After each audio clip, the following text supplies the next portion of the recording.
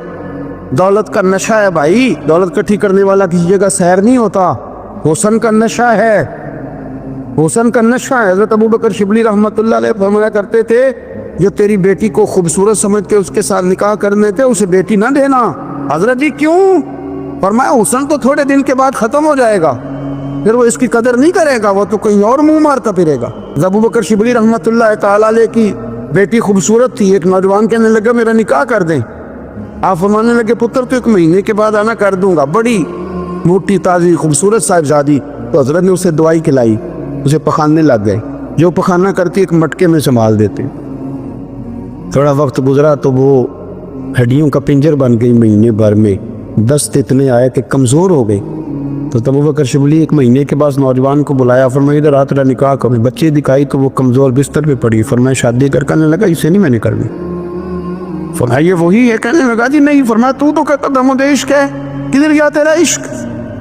کہنے لگا حضرت صاحب آپ کیسی بات کر رہے ہیں؟ فرمایا ادھر آ۔ پھر وہ مٹکا جس میں گند رکھا تھا وہاں لے گئے، فرمانے لگے تیرا اس کے ساتھ عشق تھا، یہ ہے تیرا عشق۔ فرمایا اسے تو میں 4 دن روٹی کھلاؤں گا پھر تندرست ہو جائے گی، لیکن میں دیکھنا چاہتا تھا کہ تو میری بیٹی سے پیار کرتا ہے یا اس کے چہرے پہ آنے والی کچھ وقت کے لیے سرخی سے پیار کرتا ہے، اس لالی سے پیار کرتا ہے جو جوانی کے وقت بچوں اور بچیوں پہ آتی ہے۔ کس چیز کے دل دادا؟ یعنی کیا مطلب؟ نفس کی غلامی، سراسر غلامی، اور پلٹ پلٹ کے خواہ بڑے بڑے سیانے بندے چھوٹی سی خواہش کے لیے، بڑا سمجھدار آدمی، بڑا سیانا بندہ۔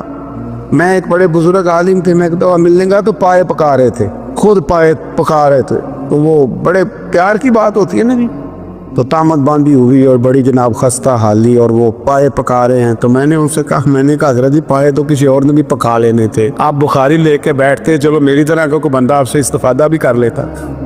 اب پائے آپ لائیں گے، پھر پکائیں گے، پھر آپ کھائیں گے، تو یہ تو 24 گھنٹے آپ کسی کام میں گزر جائیں گے۔ یہ چھوٹی سی خواہش کے لیے میں کسی چیز کو حرام نہیں کہہ رہا، قرآن پاک کی جو آیت پڑھی ہے صرف اس کی تفسیر آپ کے سامنے عرض کر رہا ہوں۔ ہماری خواہشات ماں پالتی ہے، آپ کو نہیں پتا کتنے دکھ سہتی ہیں۔ میں ان ماؤں کو جانتا ہوں جو بیٹے کے حصوں کی مار بھی اس کے ابے سے کھاتی ہے، مار کھاتی ہو۔ ایک خاتون ایک کان سے سنتا نہیں، میرے پاس ایک دفعہ آئی، کہنے لگی 60 لگ گئی تھی، کوئی دعا کر دے یا کوئی وظیفہ پر، ڈاکٹر کہتے ہیں ٹھیک نہیں ہو سکتے۔ میں نے کہا باجی صحیح بتاؤ مسئلہ کیا ہے؟ کہنے لگی کچھ بھی نہیں، مسئلہ کیا ہونا ہے، پتر غلط نکل آیا ہے، اس کا باپ روز مارتا ہے، میں آ بھی گئی تو اس نے ایک تھپڑ میرے کان پہ مار دیا، پردہ پھٹ گیا۔ ماں مار کھاتی ہے، لیکن وہ پتر جس کو بڑی محنت سے پالا ہے وہ جوان ہوتا ہے تو اماں سے کہتا ہے تجھے چھوڑ دینا ہے، پر جس لڑکی سے میرا ٹیلی فون پہ رابطہ ہے اسے نہیں میں نے چھوڑنا، وہ نہیں چھوڑ سکتی، ہر شے کچل جاتا ہے وہ۔ اماں کبھی لیٹ کے رات کو سوچتی ہے کہ یہ تو میری کل کمائی تھی، میں تو آلویز کے حصے کے تھپڑ اپنی گالوں پہ برداشت کر رہی ہوں، تو یہ کدھر گیا؟ اردشیر نام کا بادشاہ تھا، حضرت محدث ابن الجوزی آج سے کچھ 700 سال پہلے لکھتے۔ اردشیر بادشاہ بڑا خوبصورت تھا، جوان تھا، بڑا عقل مند تھا، اس نے اس طرح کی قریب کی ساری ریاستوں پہ قبضہ کر لیا، بڑا عقل مند زیرک تھا، قبضہ ہو گیا۔ ایک بادشاہ بڑا سخت تھا، اس کے ساتھ جب پنجہ آزمائی ہوئی تو اردشیر کہتا ہے اس پہ میرا قبضہ نہیں ہو رہا تھا، اور جب ہم نے ساری ریاستوں نے مل کے اس پر حملہ کیا تو ایک قلعے کے اندر قلعہ بند ہو گیا۔ اردشیر بڑا خوبصورت آدمی تھا، بڑا سمجھدار تھا، تو وہ بادشاہ قلعہ بند ہو گیا، اس نے کہا نکلنا ہی نہیں، اب وہ اندر بند ہے، یک بارگی حملہ کیا تو وہ بڑا بڑا قلعہ تھا اس میں بند ہو گیا۔ اس بادشاہ کی نا جس پر حملہ کیا اس کی بیٹی اچانک ایک دن قلعے کی دیوار پہ چڑھی تو اردشیر کے حسن و جمال کو دیکھا تو عاشق ہو گئی، اور اپنے ہی باپ کے خلاف اسے کہنے لگی کہ اگر تم میرے ساتھ شادی کا وعدہ کرے نا تو میں تجھے راستہ بتاتی ہوں حملہ کرنے کا۔ اس نے کہا میرا وعدہ رہا، تو راستہ بتا۔ اس نے راستہ بتایا اس لڑکی نے، اور بادشاہ نے حملہ کیا تو اس کا باپ قتل کیا، اس علاقے پہ قبضہ کیا شادی کے وعدے پر۔ ہاں نفسانی خواہش مندے کو اندھا کر دیتی، نہیں سمجھ آتی اس کو میں کدھر جانا، اندھا کر دیتی۔ حملہ کیا، اور جب اس لڑکی کو لے کے آیا نا اپنے محل میں تو پہلے دن شادی کی پہلی رات تھی، تو بستر بچھایا کنیز نے، تو وہ کبھی کروٹ ادھر بدلتی کبھی ادھر بدلتی، تو بادشاہ کہنے لگا کیا ہے؟ کہنے لگی بستر میں کچھ ہے مجھے تکلیف دے رہی۔ اس نے چراغ جلائے اور جب بستر اٹھایا تو ایک اتنا سا دھاگا نکلا۔ دھاگے سے عموماً تکلیف نہیں ہوتی، تو اس نے کہا تو اتنی نرم و نازک ہے کہ دھاگا؟ کہنے لگی میرا باپ نا میرے ساتھ اتنا پیار کرتا تھا کہ روز میرا بستر بھی خود بچھاتا تھا، اور اس نے آلہ رکھا ہوا تھا، وہ ناپتا تھا کہ کوئی پایا اونچا نیچا تو نہیں، میری بیٹی کا بیلنس سوتے وقت خراب نہ ہو جائے، اور میرے لیے گوشت اور کپڑے بھی خود پسند کر کے لاتا تھا، کھانے پینے کا خود خیال کرتا تھا۔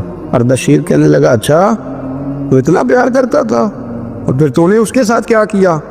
کہنے لگا بلاؤ کنیزوں کو بلایا، فرمایا اس کو اٹھاؤ اور جلاد کے پاس لے جاؤ، اسے کہو کہ اس کے بال ایک گھوڑے کے ساتھ باندھے، پیر دوسرے گھوڑے کے ساتھ باندھے، اور ایک گھوڑا ادھر بھگا دے، کدھر بھگا دے، یہ جس کے باپ نے اتنا پیار کیا، یہ نفس کی اتنی غلام ہے کہ اس کی وفادار نہیں رہی تو میری وفادار کیسے بنے؟ اس نے اتنے نازوں سے پالا کہ دھاگا اسے برداشت نہیں۔ او یارو یاد رکھو، اگر نفس کی غلامی کرو اور بڑے بڑے وفاداروں کو چھوڑ کے غلامی کرو تو پھر کہو وفادار مل جائیں، کوئی بول لڑا نہ بول بیٹھی، ان دے خصم ناراض بڑبولیاں دے، کہاں سر کھائے تے بلبل ٹھنڈ پائے، بڑے فرق نہیں سجنا بولیاں دے، جڑیاں خصماں دی وچ رضا وسن، پاگ جاگ جاندے انہاں گولیاں دے، آپ ادریاں نو سردار پہن تکے تے شرما والیاں نو چوٹے ڈولیاں دے۔ تم نفس کے پیچھے چلو گے تو یہ تباہی ہے۔ جب ہم نے کسی سے وفا نہیں کی تو یہ کیا امید ہوئی کہ دنیا ہم سے وفا کرے گی؟ اللہ رسول کی مرضی کے مطابق اصول پسند زندگی بنائیں۔ ایک شخص سے گناہ ہو گیا، حد لگ گئی ان پر، اور وہ انتقال کر گئے، سیاستہ میں موجود ہے۔ بعض لوگوں نے کہا اس نے کتنا بڑا جرم کیا ہے، نبی پاک علیہ السلام نے فرمایا چپ کرو، تم نے جرم دیکھا توبہ نہیں دیکھی؟ یا رسول اللہ جرم کیا ہے، حد جاری ہوئی ہے، وہ اس حد کی وجہ سے انتقال کر گئے۔ محبوب فرمانے لگے تم مردہ بھائی کا گوشت کھا رہے ہو اور وہ جنت کی نہروں میں غوطے لگا رہا ہے۔ یعنی یہاں توبہ کرنے والوں کو وہ معیار ملا، وہ معیار کہ جو دروازہ رسول پہ آ کے توبہ کر لے، حضور خوشخبری دیتے گناہگار بڑا تھا، لیکن چونکہ یہاں آ کے توبہ کی ہے تو محبوب کا کرم برسا ہے، جنت میں بتاتے ہیں وہ جنت کی نہروں میں غوطے لگا رہا ہے۔ اور پھر اللہ نے آسانی کر دی، فرمایا وَلَوْ أَنَّهُمْ إِذْ ظَلَمُوا أَنفُسَهُمْ جَاءُوكَ، محبوب اگر یہ اپنی جان پر ظلم کر لینا تو تیری بارگاہ میں آ جائے، پھر یہاں آ کے اللہ سے معافی مانگے، محبوب بھی ان کی سفارش کر دیں تو اللہ کو معاف کرنے والا پائیں گے، توبہ قبول کرنے والا پائیں گے۔ گویا مجرم ہو تو منہ اشکوں سے دھوتے ہوئے آؤ در تواب پہ روتے ہوئے آؤ۔ قرآن میں موجود ہے توبہ کا طریقہ، پر سرکار کی دہلیز سے ہوتے ہوئے آؤ۔ ہاں سرکار کی دہلیز سے چلے نا ایمان دو قدم بھی اگر تیرا ہم سفر نہ ٹھہرے، اور تیرا حوالہ دیا نہ جائے تو زندگی معتبر نہ ٹھہرے۔ لبوں پہ ایاک نستعین ہے اور اس حقیقت پر بھی یقین ہے، اگر تیرے واسطے سے مانگوں کوئی دعا بے اثر نہ ٹھہرے۔ میرے عزیز یاد رکھے، ارشاد فرمایا کہ تم پر جو بوجھ ہیں، جو پچھلی امتوں کے سخت احکام ہیں، وہ سخت احکام محبوب آسان کر دیں گے۔ نبی پاک علیہ السلام نے ہمیں جو دین دیا ہے وہ آسان دین دیا ہے، اور حضور علیہ السلام آسانی کو پسند کرتے۔ کسی بھی قبیلے کو، کسی جگہ قافلے کو حضور روانہ کرتے تو فرماتے خوشخبریاں دینا، وہاں جا کے خوشخبریاں دینا، اور فرماتے لوگوں کو امید دلانا، لوگوں کو مایوس نہ کرنا۔ ہمارے ملک میں آج کتنے لوگ ہیں جو مایوس کرتے ہیں، بری خبریں دیتے ہیں، لوگوں کے ذہنوں کے اندر ہر وقت مایوسی پھیلاتے ہیں۔ حضور نے آسان اور خوبصورت دین ہمیں دیا، ایسا دین جو ایک ایک بات قابل عمل ہے، جس پر عمل کیا جا سکتا ہے۔ عزیز دوستو، آسان دین۔ حضرت ابو بصیر رضی اللہ تعالیٰ، ہمیں تو تھوڑا سا جھٹکا لگ جائے نا مذہب کا، تھوڑا سا لوگ دین کی طرف آتے ہیں، اس میں نا تھوڑی تکلیف ہے۔ صحیح بخاری کی حدیث، اس میں تکلیف ہے، سچ کہہ رہا ہوں، صحیح بخاری کی حدیث ہے۔ ایک صحابی نے کہا تھا حضور میں آپ سے پیار کرتا ہوں. نبی پاک نے فرمایا اچھی طرح سوچ لے. سوڑیا نہیں پیار ہے. فرمایا چل پھر سوچ لے. حضور بڑا پیار. میں سوچ لے. کہا محبوبہ بڑا پیار ہے. نبی پاک نے فرمایا پھر تیاری کر لے. جس طرح گہری جگہ پہ پانی تیزی سے آتا ہے تیری طرف مشکلات بھی تیزی سے آئیں گی, تیزی سے. یہ شہادت کا ہے الفت میں قدم رکھ. لوگ آسان سمجھتے ہیں مسلمان ہونا. ذرا اچھی طرح سوچ لے. جو مجھ سے محبت کا دعویٰ کرے گا اسے تکلیف ہے. بولو اسے تکلیف ہے. یہ پکی بات. جو محبت میں مخلص ہو وہ دیکھ لے میں آزمائش میں کتنا ہوں. تو اگر تو کہتا ہے نہیں مذہب میں جائیں گے تو موجیں لگ جائیں گی, تو یہ بات درست نہیں ہے. یہ تو بڑا مشکل کام ہے. یہ تو اس سے پوچھو نا جو اس منصب پہ ہے. حضرت ابو بصیر رضی اللہ تعالیٰ عنہ, نبی پاک صلی اللہ علیہ وسلم نے طے کر لیا کفار کے ساتھ. حدیبیہ کی جنگ ہوئی تو فرمایا اگر کوئی مسلمان مکے چلا جائے گا تو کافر کہنے لگے ہم واپس نہیں کریں گے, اور اگر کوئی کلمہ پڑھنے والا ستایا ہوا مسلمان مدینے آئے گا تو مسلمانوں کو واپس کرنا پڑے گا. مسلمان اپنا بندہ نہیں رکھ سکتے. اور مسلمانوں کا کچھ شخص غلطی سے بھی مکے چلا گیا تو مکے والے واپس نہیں کریں. حضرت ابو بصیر رضی اللہ تعالیٰ عنہ صحابی تھے. باپ نے, بھائی نے, محلے والوں نے قید کیا ہوا تھا کلمہ پڑھنے کی وجہ سے. پیروں میں زنجیریں تھی, بیڑیا کیا کسی طریقے سے جیل توڑ کے دوڑے مدینے پہنچے. کہتے رستے میں کسی آدمی کے ساتھ گھوڑے پہ کچھ دیر بیٹھا پھر پیدل چلا. صحابہ کہتے اتنا دردناک منظر بڑا کم ہم نے دیکھا. ابو بصیر جس گلی سے گزرتے وہاں خون پھیل جاتا, کیونکہ ٹانگیں خون سے کٹتی, وہ زنجیریں بندھی ہوئی. در رسول پہ حضور میں بھاگ کے آیا ہوں. کہتے ابھی نبی پاک صلی اللہ علیہ وسلم ان کی بات سن ہی رہے تھے کہ پیچھے سے قریش کے 2 سپاہی بھی آ گئے. کہنے لگے یہ بھاگ کے آیا ہے اور آپ کا وعدہ تھا کہ آپ واپس کریں گے. چشم زدن میں ذرا سوچنا, تھوڑی دیر کے لیے غور کرنا کہ ہمیں ہمارا استاد ہمارا پیر دھتکار دے کے جا دوڑ جا تو کہتے ہیں بسم اللہ جناب یہ جا رہے ہیں. ایمان کی پختگی دیکھے. اس میں تو ہمیں نکال ہی دیا کہ وہ کیسا بندہ ہے. یہاں تو کسی کے یہاں کوئی فاتحہ پڑھنے نہ جائے تو لوگ بگڑ جاتے ہیں. کہتے ہیں اس میں سلام نہیں لی, فاتحہ نہیں پڑھی, بس ختم, اس کو احساس ہی نہیں. حضرت سیدنا ابو بصیر سامنے کھڑے, سامنے 2 سپاہی آ گئے. ذرا دیکھیے ایمان کی پختگی, ایمان, یقین اور استقامت.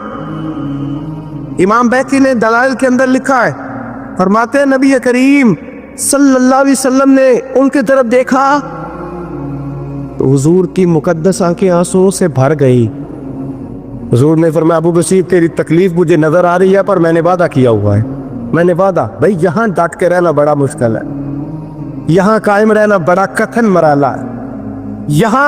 یہاں آزمائش کے موقع پر دین پر انہوں نے تو رکھا ہی نہیں. لوگ تانے دیتے, باتیں کرتے, رکھا ہی نہیں, تو پھر ان کا بنتا ہے. حضور نے فرمایا تجھے جانا پڑے گا. صحابہ کہتے ہیں پورے مدینے میں ایسے تھا جیسے سوگ کا سما ہو. جب وہ 2 سپاہی حضرت ابو بصیر کو پکڑ کے لے جا رہے تھے تو وہ پلٹ پلٹ کے پیچھے دیکھتے تھے, پلٹ پلٹ, پیروں میں خون ہے, آنکھیں آنسوں سے بھری ہوئی. فرماتے ہیں جب وہ پلٹ رہے تھے تو مدینے کی گلیاں بھی رو رہی تھی. میرے نبی پاک جب وہ آنکھوں سے اوجھل ہو گئے تو حضور بیٹھ گئے زمین پہ. نبی پاک نے رونا شروع کر دیا. فرمایا اللہ تو نے اس شخص کی مدد فرمانی ہے, اس پر کرم کرنا ہے, اللہ اس کا خیال فرمانا. اس کے لیے دعا کی. حضور روئے. حضرت ابو بصیر باہر نکلے تو وہ جو کافر تھے نا وہ کہنے لگے تو بڑا بنتا تھا ان کا, انہوں نے تجھے رکھا نہیں, تجھے رکھا بھی نہیں. تو حضرت ابو بصیر نے تھپڑ مارا منہ پہ. کہنے لگے میں وہ نہیں جو تھوڑی سی بات سے بدل جاؤ. ایمان, یقین اور استقامت کی دولت ملی ہوئی ہے. آپ فرمانے لگے میرا تو ایمان اور پختہ ہو گیا ہے کہ میرا نبی اپنے وعدوں کا بڑا پابند ہے, میرا رسول اپنے وعدوں کا بڑا پابند ہے. حضرت ابو بصیر کہتے ہیں مدینے کی سرحد گزر گئی تو میں نے کھینچی تلوار, ان میں سے ایک سپاہی اب آؤ میرے مقابلے میں جس نے آنا. ایک کو مارا, دوسرا بھاگ گیا. فرماتے ہیں میں مکے جا نہیں سکتا تھا, جاؤں گا تو وہ زیادہ ماریں گے. مدینے حضور نے قبول نہ فرمایا. فرماتے ایک جنگل میں جا کے العیس نام کی ایک بستی تھی, وہاں ڈیرا لگا لیا. دریا کے کنارے پانی پی لیتا, پتے کھا لیتا. تن تندور ہڈاں دا بالن تے اسی ہاواں نال تپایا. کپ کپ مکیاں پیڑے کیتے تے اتوں صبر پلے تھلایا. تن دی ہانڈی تے من دا سالن اتے لون صبر دا پایا. غلام فریدا وے میں ساری تیری، غلام فریدا وے میں ساری تیری، تینوں وجہ یقین نہیں آیا؟ فرماتے سالوں پتے کھائے، اب جو بھی وہاں سے تنگ ہوتا وہ میرے پاس آ کے پناہ لیتا، جس کو مکے والے مارتے میرے پاس آ کے کہتے ہیں، تانے دینے والے آ کے کہتے ہو تم کس طرح کے نوکر ہو، تمہیں تو انہوں نے رکھا ہی نہیں، ہم نے کہا چپ کر جا، وہ ہمارے آقا ہے، وہ ہمارے آقا ہے، رکھے تب بھی ٹھیک ہے، نہ رکھے اللہ اکبر، ایمان دیکھو، قوت دیکھو، جڑیاں خسمان دی بیچ رضا بسن پاگ جاگ جاندے انہاں گولیاں دے تے میں گڈی ہاتھ ڈور سجن دے، او جنج رکھے اونج رہنا ہے، واجب نہیں جے وچ شریعت مندہ قسم نو کہنا، فرمایا بس ٹھیک ہے، جس طرح حضور راضی ویسے ہی ہم راضی۔ حضرت ابو بصیر رضی اللہ تعالیٰ عنہ کے پاس 300 صحابہ اکٹھے ہو گئے، 300۔ حضرت ابو بصیر جب مدینے کی سرحد سے گزر رہے تھے نا تو نبی پاک نے ایک آواز دی تھی، فرمایا ابو بصیر ایک وقت آئے گا کہ میرا پیغام تجھ تک پہنچے گا، ایک ٹائم آئے گا۔ حضرت ابو بصیر سے جب کوئی کہتا نا کہ زندہ کس بات پہ ہو تو فرمانے لگے مصطفیٰ کے فرمان پہ بڑا یقین ہے، بلاوا آئے گا، مجھے بلاوا، مجھے یقین ہے کہ مجھے بلاوا، بڑی امید ہے سرکار قدموں میں بلائیں گے، اور کرم کی جب نظر ہوگی مدینے، مجھے یقین ہے کہ مجھے بلاوا۔ ابو بصیر رضی اللہ تعالیٰ عنہ فرماتے ہیں کہ وقت گزرتا گیا، 300 لوگ اکٹھے ہو گئے، جب کوئی مسلمانوں کا قافلہ مکے کے پاس سے گزرتا تو مکے والے لوٹ لیتے تھے، حضور نے بھی اجازت دی مدینے والوں کو، اگر ان کا قافلہ کوئی آئے تمہیں بھی حملے کی اجازت ہے، کفر کا مال مال غنیمت ہے۔ حضرت ابو بصیر کہتے ہیں جب بھی ہمارے قریب سے وہ رستہ تھا شام کی طرف جانے کا، جب بھی کافر گزرتے ہم ان کے قافلے پکڑ لیتے، لوٹتے، ہم بھی ان کو اس طرح کی سزا دیتے جو مسلمانوں کو دیتے تھے۔ فرماتے ان کا جینا محال ہو گیا، ہاتھ باندھ کے نبی پاک کی بارگاہ میں گئے، کہنے لگے یہ شرک ختم فرما دے اور آپ ان کو بلا لے، بلا لے۔ حضرت ابو بصیر فرماتے ہیں میں بوڑھا آدمی تھا، دن بھر میں کام کرتا، محنت کرتا، اس علاقے میں کھیتی باڑی کرتا، جب رات ہوتی تو میں کسی پہاڑ کے ٹیلے پہ بیٹھتا اور مدینے کی جانب منہ کر لیتا، اور میں انتظار کرتا بلاوا کب آئے گا، کب حضور کا پیغام آئے گا، میں انتظار کرتا۔ حضرت ابو بصیر رضی اللہ تعالیٰ عنہ بیمار ہو گئے، شدید بیمار، سخت بیمار تھے، تو قریش نے شیخ ختم کی۔ حضرت ابو ہریرہ کہتے ہیں نبی پاک نے 2 صحابہ کو رکا دیا، فرمایا جاؤ اسے جا کے کہو آ جائے، اسے کہو آ جائے۔ صحابہ کہتے ہیں ہم پہنچے تو ان کا آخری وقت چل رہا تھا، آخری ہجکیاں تھی، ایمان اور یقین دیکھو، آخری ہجکیاں۔ لوگ کہتے ہیں ابو بصیر وقت آ گیا، وہ کہتے ہیں نہیں ابھی وقت نہیں آیا، وقت تب آئے گا جب نبی پاک کا بلاوا آئے گا، حضور کا وعدہ تھا وقت تب آئے گا جب میرے نبی کا بلاوا آئے گا، بھی بلاوا نہیں آیا تو ابو بصیر کا وقت بھی نہیں آیا۔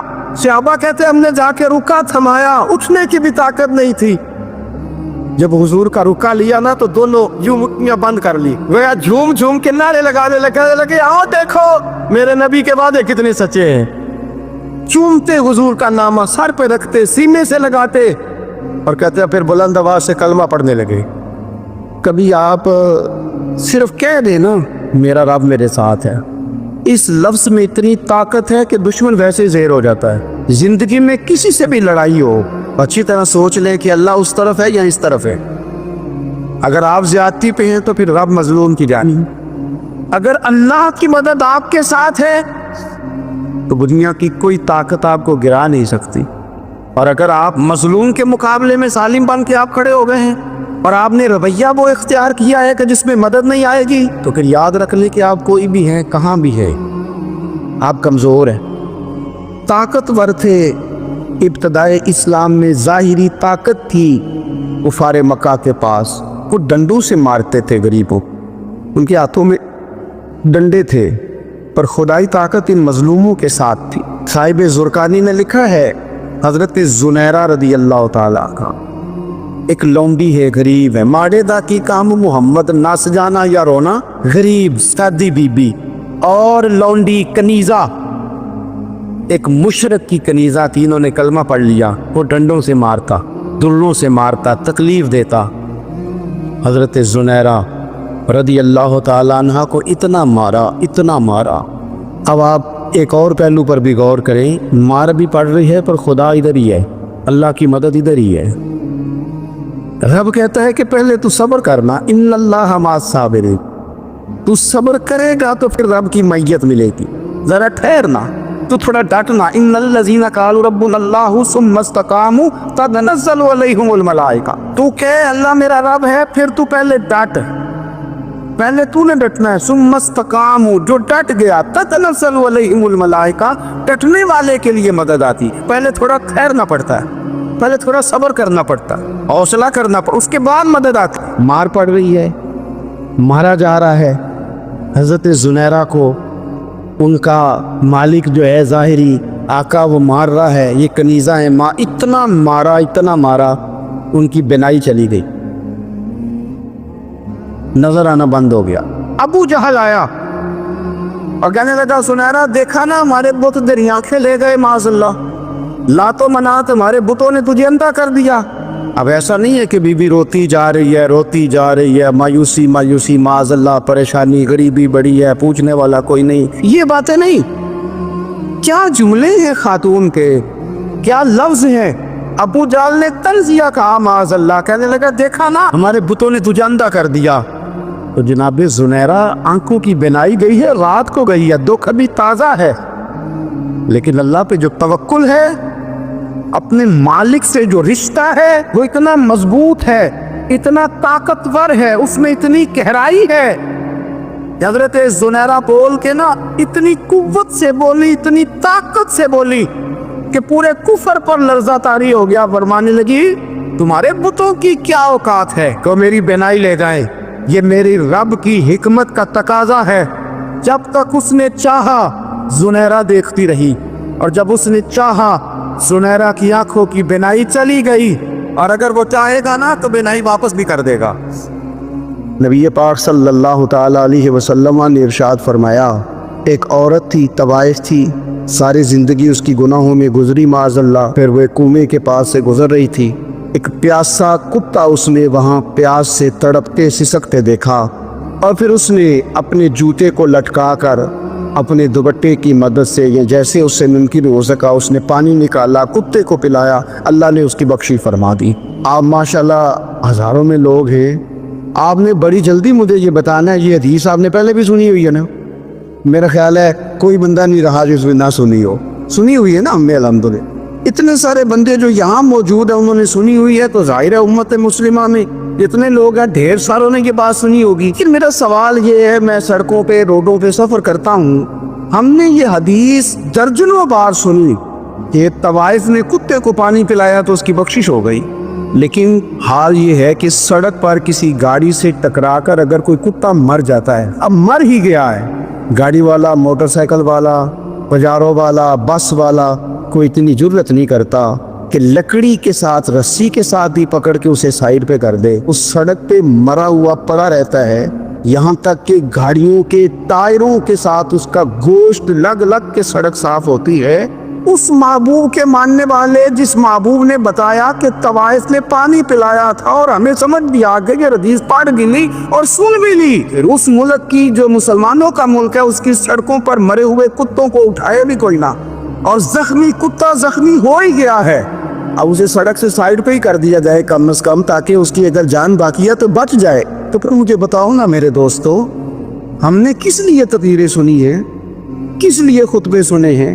واعظ و نصیحت کی مجالس کا مطلب ہم نے کیا سمجھا ہوا ہے؟ تقریر، تحریر، تصنیف، اچھی گفتگو، اچھا جملہ، اس کا معنی ہم کیا سمجھتے ہیں؟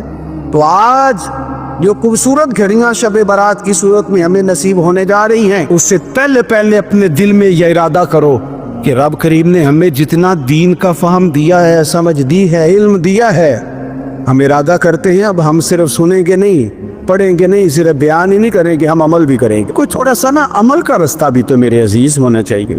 اب مطلب بہت ساری جگہوں پہ جانے کا موقع ملتا ہے تو لوگ کہتے ہیں پیر صاحب ناراض نہ ہونا، ہم نے بڑا بندوبست کیا ہوا ہے، تقریر ذرا نہ 1.25 گھنٹہ کرنا۔ میں کہتا ہوں مثلاً آپ مجھے بتائیں نا، 1.25 گھنٹہ تقریر کرا کے آپ نے کیا کرنا ہے؟ اگر تو آپ نے اس لیے بلایا ہے کہ جناب ایک بات سنیں گے، ایک واعظ ہوگا، سر دھونے گے، تو وہ تو مجھے آتا ہی نہیں، تو میں تو مختصر بات کروں گا اور اتنی کروں گا جس کی ضرورت محسوس کروں گا۔ لمبی چوڑی تقریروں کا کیا مطلب ہے؟ ہم کیا چاہتے سوائے اس کے کہ جناب بات بڑی اچھی کانوں کو لگ رہی ہے، مزہ بڑا آ رہا ہے، تو آپ نے لیا کیا؟ نتیجہ کیا نکلا؟ میرے رسول پاک علیہ السلام کے صحابہ جو حضور سے نصیحتیں لیتے تھے وہ کیسی تھی؟ حضرت عبداللہ بن بصر رضی اللہ تعالیٰ عنہ حاضر بارگاہ ہوئے، آ کے عرض کی یا رسول اللہ صلی اللہ علیہ وسلم میں آیا ہوں سونے، پتہ نہیں دوبارہ آ سکوں کہ نہ آ سکوں، حضور پتہ نہیں موقع ملے نہ ملے، ایک بات مجھے بتا دے، میں اس پہ عمل کروں گا، میری زندگی بھی بن جائے اور آخرت بھی بن جائے۔ تو کریم محبوب نے فرمایا عبداللہ زبان کو خشک نہ ہونے دینا، اس کو تر رکھنا۔ تر حضور کس چیز سے؟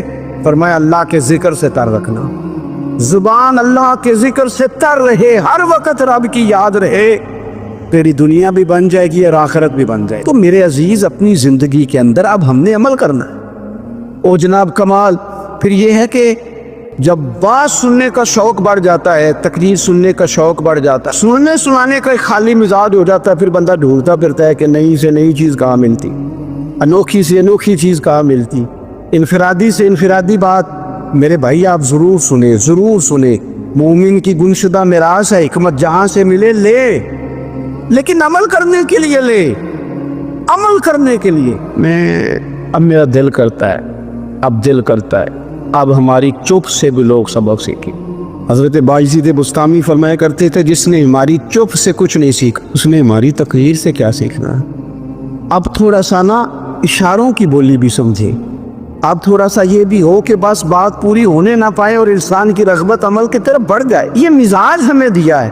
اب تو بھائی آ جائیں، آپ صبح بھی تقریر کر دیں، دوپہر کو بھی تقریر کر دیں، شام کو بھی تقریر کر دیں، تو پھر یہ بھی ہوتا ہے کہ جناب وہ بیان آپ نے جو سنایا تھا نا وہ ذرا دوبارہ سنا دے، تو میں کہتا ہوں پہلے سننے پر عمل ہو گیا تو نہ کریں۔ اب ہمیں تھوڑی باتیں سیکھ کر ان پر عمل کرنا اور آگے بڑھنا۔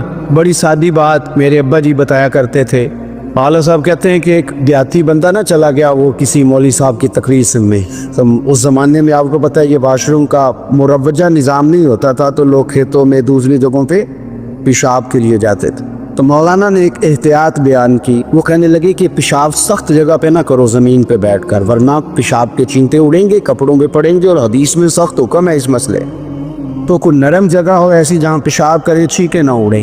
وہ بندہ عمل کرنے والا تھا نا، اسے میری تقریر سن کے سر دھن کے جانا نہیں تھا، اس نے اتنی ساری ریت لے لی کپڑے میں باندھ میں، اور وہ اس نے کندھے پہ رکھی ہوئی ہے، جہاں پیشاب کا وقت آتا پہلے ریت بچھاتا پھر پیشاب کرتا تاکہ میرے کپڑوں پہ نہ پڑے۔ ایک صاحب نے اسے کہا کوئی ہفتے بعد چلو بیان سننے چلے، تو کہنے لگا میں پہلے بے عمل کر لوں یہی بڑا ہے، میں نے تو اتنی ساری ریت کندھا تھک گیا ہے میرا اس دن سے اٹھائی ہے، تو میں نہیں چاہتا کہ نہیں بھی سنوں تو کسی اور جگہ میں۔ یہ تفریح تباہ کے لیے بات کو نہ سمجھے، اس سادے آدمی نے جو ہمیں سمجھایا مجھے اور آپ کو، اس پر غور کرے کہ کل بھی سنا تھا، پرسوں بھی سنا تھا، پیر صاحب نے ترسوں بھی کہا تھا، شیخ نے پرسوں بھی کہا تھا، پچھلے ہفتے بھی کہا تھا، تو نے اگر شیخ کی بھی نہیں سنی، استاد کی بھی نہیں سنی، پیر کی بھی نہیں سنی۔ اور اس دور کے پیر جو صحیح کام کرنے والے ہیں، استاد جو صحیح کام کرنے مجبور ہو گئے بیچارے، کہتے ہیں کس کی تربیت کریں، کس درد سے کہا تھا حضرت سلطان باؤ نے، وہ کہتے ہیں اور رب دا طالب کوئی بھی نہیں ملیا، یہ جو ملے ہے طالب زر دا، یہ تو آئے ہیں کاروبار سیدھا کرنے، فوٹو کھچوانے، فلاں کام کے لیے، یہ تو وہ جو ہم دینا چاہتے ہیں اس کا تو مزاج ہی نہیں۔ پہلے بھی میں نے کہا تھا، پھر کہتا ہوں مجھے شوق نہیں ہے، خدا مجھے معاف کر دے اس دن سے پہلے جس دن یہ شوق ہو کہ میں سویرے جاؤں گا تو نوٹ لاؤں گا، تو شام جاؤں گا تو نوٹ لاؤں۔